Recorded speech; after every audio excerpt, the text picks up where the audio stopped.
Governor, sino po ang contractor nung project po na substandard? Boss, Manong Ted, napakarami po. Iba-iba kasi po ng contractor eh. Kaya ngayon po, pinapa-identify po natin specifically kasi nag-request po kami ng program of work long time ago. Sumulat pa kami officially. Wala naman po binigay kami. Need bid documents. Wala kami kopya. Alam niyo po yun, kung saan naman lang pino-ordinate nila sa local government na meron silang gagawin project na ganito, na ganito, mas na-supervise namin sana. Nakita ko na lang. Alam niyo, Manong Ted, paano mo malalaman ng kontratista? Ay nakailang layer na I understand ng sabi date. Mula sa main contractor, nag-subcontractor, may subcontractor pa. Kaya hindi na namin alam kung sino ang aming ipipinpon. Opo, pero alam niyo po kung sino ang main contractor nito? Marami po manong na main contractor sila eh. Kaya po ngayong araw na ito, pinapatapos ko lang po ang matrix ng mga project na natira at name ng contractor at labas ko po. Opo, pero... Kasi ayoko pong mag-pinpoint, Manong. Opo. Kasi nakalagay po kasi sa ginawa nilang project, yun yung Manong ha, kung gaano kasi indicated ang ginawa. Isang 1.2 billion worth sa isang barangay. Ang ginawa nila, in-split nila into 4 parts. 4 na tig-300 milyon. Nakalagay package A, package B, package C, and package D. Meron po ba ganun? Malinaw yan, splitting yan. Pero para mapagbigyan ng maraming pangalan, ang ginawa, hinati-hati nila. Isang barangay. Ano ba naman kung ang title ng proyekto ay isang street? So, isang barangay, isang location, isang kind of work. Di ba kung may kasabihin tayo, pag iba't iba ang humihipo ng proyekto, nagbabago ang workmanship, nagbabago ang quality, nagbabago ang supervision. Opo. Paano makakaroon ng tibay dito? Opo. Gov, bago po itong sinabi nyo na biniyak-biyak po yung total cost ng project, ito ho munang kasalukuyang proyekto ho na sinasabi nyo substandard nga't bumigay, hindi ho ba nag-comply dito mismo yung contractor at DPWH nung required signage, as you know, di ba? Meron dyan talaga pong signage kung saan po nakalagay yung ano ba ang proyekto, total cost, sino contractor, kailan po nagsimula at kailan ang tapos? Manong, ako ay naglakad more than yung dalawang lugar na pinuntahan ko. Naglakad ako, Manong, ng mga 500 meters bawat isang project. Wala ako nakita kahit ng signage ang nakalagay dun sa unang project na pinuntahan ko closed, no entry. So wala ho... Doon ako nag-init, Manong eh. Opo. Saan nga nakakita ha? No entry. Government project po ito, tsaka public place po ito eh. Kumbaga, dike nilalagay mo along the river, di ba? Oo, dito po sa proyekto, dapat nga open to the public. So, Gov, yung pong sinasabi nyo na chinap-chap, ano yan? 2025 project ho ba yan? 2024 o 2023? Lahat po. Meron pong chap-chap ng 2023, may chinap-chap ng 2024, at may chinap-chap ng 2025. Okay. Kasi po dito, kung hawak po natin ito ho, no, 2023 flood control allocations para po sa inyo pong lalawigan, ano, construction of road dike, esplanade along Dulangan River, Sitio Sili, Barangay Mentolsa, section na 1, Oriental Mindoro, 300. And then, the same section din po, no, Sitio Centro 5, 300. Biniyak po yung 600, no? Tigta 300 ito. Tapos meron pa pong isa din, bali ang total nito, 735 million. Ito ho yung sinasabi nyo na binibiyak-biyak nila para po iba-iba ang kontraktor? Iyan na po. Biyak-biyak. Ito po ba ay tama? Ako ho, matagal na rin po akong legislator. Opo, Manong, 48 anyos na. I spent 33 years of my life in public service. Nagsimula po akong kadawan ng barangay, SK ng barangay namin. Ang narating ko ang gobernador, 2 weeks kami magagawa ng budget. Splitting po yan. Dapat po pag gumagawa ka ng budget, kung may proyekto, isang area, isang amount, isang buong title ng proyekto. Pero para hati-hatiin natin ang isang proyekto, may reason. At ang reason, para po sa akin, ay hindi para sa kabutihan ng proyekto, kundi para maitago ang gusto nilang palabasin sa proyekto. Yan po ba, tingnan nyo ang title na nakasulat, Road Dike with Esplanade. Pero ito po, Manong, ay flood control. Bakit prioritize na ginawang road dike na may esplanade? Kasi doon nila itinago ang nakatakil. Kasi kung ito'y purong concrete na ipinaglalaban ko sa DPWH since March of 2023.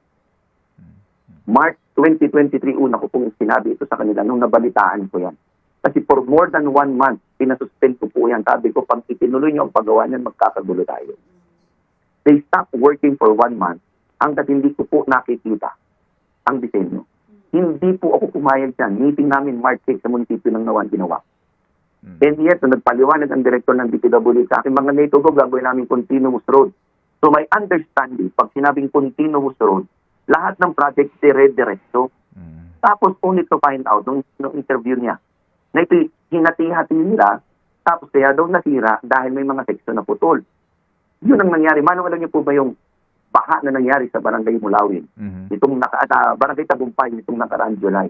It was caused by a project ginawa namin ng pamahalaang panlalawigan at ginawa ng lugang administrasyon ng DPWH noong 2019. Ito pong aming 600 plus na gabyon na nagpo-proteksyon sa barangay ng Tagumpay. Tinanggal nila without informing us. Under the law, kung may existing structure na maayos, bago mo i-demoli, ini-inform mo ang owner ng property, ng project. Nagulat ako nitong pag-inspect namin, tinanggal nila, nandun pa yung remnant, gumawa sila ng dike, hindi naman nila dinugtong. Hindi po nila pinagdugtong, di lang pinasok ng tubig. 50 hectares, puno ng bato, puno ng buhangin. Opo. Na for 6 years, napapakinabangan ng mga farmers. Opo. Gov, ito pong mga proyektong ito kaninyo na questionable, hindi sa inyo kinonsulta, opo, at may mga paghihinala nga ngayon na sinachap-chap dahil sa mga interest na alam nyo na ibig sabihin, kaninong initiative ito? Kasi hindi naman maglalagak dyan ng pera ang gobyerno nasyonal kung wala po nag-initiate. Tama po. Tama po kayo. May naglagay po kasi kami po nagre-request ng pondo sa DBM, nagre-request ng pondo kung kani-kanino. Dumadaan kami sa Karayom sa 30 milyones. Doon po sa LGSF, katerbang papel ang kailangan namin isumite. Nag-i-impact pa kami sa electronic portal sa 13 million amount. 10 million nga lang po ang allowed sa bawat LGU. Ito po, ipinasok na lang. Wala naman po ito sa NEP. Marami po dito wala sa National Expenditure Program. Ito po insertion. Kung sino po ang nag-sponsor, hindi na po namin alam yun kasi hindi naman po kasama ang local government sa budgetary process. Opo. Kaya nga po noong 2019 Manong, ang sabi kasi dati, lahat ng proyekto sana ini-endorse ng Regional Development Council. Pero nagulat kami, kahit anong endorse ng Regional Development Council, hindi yun ang napupunduhan. At kung ano na lang yung lalabas na pondo na dumadating sa mga district offices at regional offices, nakalatag na, even without the endorsement of the Development Council. Opo. Kasi nga regional, yung provincial, gagawa ng sarili ho ninyo, endorse sa regional regional po sa Budget Development Council para well-coordinated po ang lahat ng mga proyekto, no, na kinakailangan ponduhan. Opo, na nanggagaling nga sa national government. Governor, mawalang galang lang ha, I just have to ask you this, no. Kayo ba'y magkaalyado itong inyong kongresista sa Oriental Mindoro? Politically po, maaaring magkaiba po kami ng political party. Opo, pero kayo ba opo, kasi di ho ba sa usapin na ito dapat nagkakaisa ang mga lingkod bayan para kumwestiyon at alamin sino nag-insert nito? Sino ba nag-initiate nito na wala kayong kaalam-alam at ang implementasyon nga kaninyo ay substandard? As a matter of fact, yun po ang aking panawagan nung Saturday sa aming mga kinatawan. Sa aming dalawang congressmen. Habang nagpapakapagod tayo sa local government para magharap na, sana naman pa-imbestigahan nila ito. Sana alam nila kung sino. Kasi hindi po ako naniniwala personally na malalagay sa budget ng isang distrito o ng isang probinsya na hindi po alam ng kinatan with due respect to them. Ang akin po, hindi ko sinasabi na meron silang kinalaman sa anumang kalokohan. Hindi po talaga. Dahil I don't have the right, I don't have the information, and that I will not do. Ang sa akin lang pong panawagan, for the sake ng probinsya namin, magtulungan kami pa-imbestigahan ito. Huwag lang po ako. Huwag lang po yung pamahalaang panlalawigan. Huwag lang yung mga mamamayang mamagili sa barangay. Yun lang naman po ang pakiusap namin. Pagtulungan po, ma-identify lang sinong gumawa, sino ang nagpagawa, sinong naglagay ng pondo, sinong nagpalusot para ma-inspeksyon ito. 2 weeks ago po, may sulat na ako sa Sangguniang Panlalawigan namin to investigate. Opo, at magkaalaman din po sino nga ang mga kontratista, yung main contractor at yung subcontractor. Ano po? Tama po. Opo, pero talagang hanggang ngayon wala man lang kayong ideya sino ang main contractor nito? Personally po wala. Nakita ko lamang po meron isang research paper kaming ginawa ng mga pangalan ng kontratista. Yun po ngayon ang pinapa-verify niyan. Hindi Dahil ako po, sa totoo lang po, ay sumusulat po ako sa tanggapan ng Pangulo para po itong lahat ng ito na ngayon bumulaga din sa amin, ay may ibitigan. Actually po, una ko po itong diniscuss ulit ang mga posibleng pagkasirang ito June po kay DPWH Regional Director pa kanina. Sinabi ko yun sa kanya, nung June, wala pong camera yon, walang ibang tao. Sabi ko sa kanya, ayusin niyo ito dahil hindi tama. Yun ay inulit ko ulit sa kanya. Opo. Ay ngayon po, wala na akong magagawa. Nakita na po natin yung pira. Kita na natin yung overpricing at saka substandard. Kaya, nasa sa kanila na po ito ngayon. Opo, sige po. Si Senator Lacson ho ba nakipag-ugnayan sa inyo, Governor? May sinasabi kasi siya, at baka ito'y bahagi ng kanya magiging privilege speech, meron da isang maliit na barangay sa Oriental Mindoro for 2025 budget, 1.9 billion ang nakuha at small town in Oriental Mindoro na 10 billion ang alokasyon for itong nga po, public works. Alam niyo ho ba ito? Kayo ba natawagan ng Senator? Wala pong ugnayan kahit kanino. Ito pong aking ginagawa ay on my own volition bilang gobernador. Pero ito naman po kasi ay madaling makita sapagkat ang General Appropriations Act naman po ay nakapublish. So, kita po yan. Meron din po kaming listahan ng lahat ng yan. Summary per town po, kaya meron din.